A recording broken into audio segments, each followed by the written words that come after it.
आज मी खूप खुश होते. ओळखा बघू का? आणि ऑफिसमध्ये बसून बसून नुसतं फुकटचा पगार जाते खरंच. काहीच काम नाही.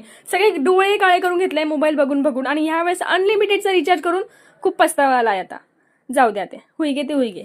आज घरी जाताना मी ना 100च्या स्पीडने चालत होती. असं म्हटलं तरी काही हरकत नाही. आणि जाता जाता मला दुकान लागलं आणि दुकानात थोडासा खाऊ घेतला. तो खाऊ होता माझ्या विहासाठी. माझी विहा आणि मम्मी आली आहे गावावरून. माझी विहा 1 महिन्यानंतर आली. 1 महिना. नवऱ्याला बघून पण इतकी खुश होत नाही, इतकी खुश मी माझ्या मुलीला बघून झाली खूप दिवसानंतर. म्हणजे 1 महिना ती गावालाच होती. तसं बघायला गेलं मला करमत नव्हतं, पण काय करणार आता.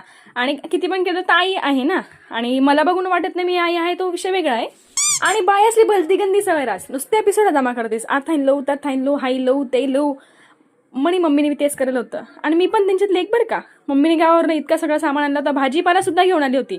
आणि मावशीने डाळी साळी अशा गसोड्या बांधून दिल्या होत्या. आणि लग्न करायचा हा एक फायदा असतो, जिथे जाईल तिथे साडी भेटते राहू. हा एक फायदा आहे बरं का. आणि पोरीसाठी मस्त मी आज मॅगी बनवली होती तिच्या आवडीची. आणि बघा आमची ऍक्टर माझीच गुण घेऊन आली. चेहरा बापाचा आहे पण गुण माझे आहेत. तिला मस्त मॅगी खाऊ घातली पोट भरून. आणि आमचं इतकं प्रेम होतं चाललं होतं ना, आज विचारूच नका.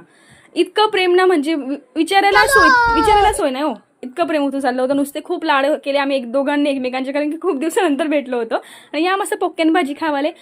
पोक्क्यानी भाजी ताजी बरं का, पण चपाती भाजी जर चालच होईन तर या मस्त खावाले. मनी फेवरेट. तुम्ही या भाजीला काय म्हणतास कमेंटमध्ये नक्की सांगा.